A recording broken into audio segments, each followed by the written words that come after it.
diniy kitoblarimizda yozilganidek kerak bo'lsa chin yurtiga borib, ya'ni Xitoyga borib bilim olgin deyilgan. Alhamdulillah nasib etgan ekan. Mana hozir Xitoydagi klinikalarda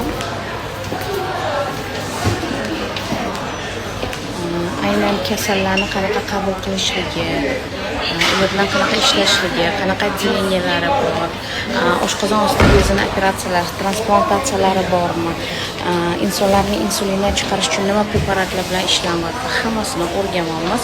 Xudo xohlasa yangiliklar haqiqatda bor. Haqiqatda bolalarni insulindan chiqazib yuborish emas, ularni insulindan osonroq olib borish hamda insulinni yuborishga yordam beradigan pompa apparatlar, oshqozon osti bezini transplantatsiyasi va sepazumab preparatlar bilan ishlash yo'lga qo'yilibdi.